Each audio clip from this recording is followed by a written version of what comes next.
মার্কিন president Donald ট্রাম্পের আলোচিত সমালোচিত নানা নীতির ফলে টালমাটাল বিশ্বের অর্থনীতি ও ভূরাজনীতি, এমনকি চাপের মুখে মার্কিন অর্থনীতিও। সব মিলিয়ে গ্রহণযোগ্যতা হারাচ্ছে মার্কিন ডলার।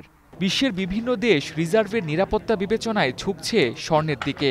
কেন্দ্রীয় ব্যাংকগুলো আর বড় বড় বিনিয়োগকারীদের পাশাপাশি সাধারণ মানুষও কিনছে স্বর্ণ। চাহিদার তুলনায় সরবরাহ অপর্যাপ্ত থাকায় আন্তর্জাতিক বাজারে প্রতিনিয়ত বাড়ছে ধাতুটির দাম। মঙ্গলবার $৪,১৭০ ওঠার পর বুধবার আন্তর্জাতিক বাজারে প্রতি আউন্স স্বর্ণের সর্বোচ্চ দাম ছুঁয়েছে $৪,২১৭। একদিনের ব্যবধানে $৫৩ বেশি বেড়েছে ১ আউন্স স্বর্ণের দাম। এক মাসের ব্যবধানে ৪৫০ আর ৬ মাসের ব্যবধানে $৮০০ বেশি বাড়ল ১ আউন্স স্বর্ণের দাম। গেল এক বছরে বিশ্ববাজারে মূল্যবান এই ধাতুর দাম বেড়েছে প্রায় ১.৫ গুণ। অস্বাভাবিক এই ঊর্ধ্বগতি অব্যাহত থাকছে প্রতিদিনই।